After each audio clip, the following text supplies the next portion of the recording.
আজকের দিনটা মঙ্গলবার।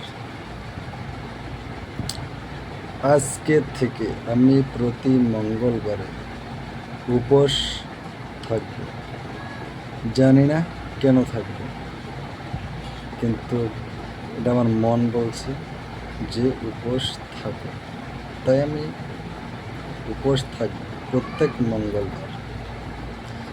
কেন উপোস? আচ্ছা, যে কোনো রিজন থাকতেই পারে। তো আজকে প্রথম উপোস করতে যাচ্ছি। এখনও সকাল থেকে কিছু খাইনি, খাবো না সারাদিন।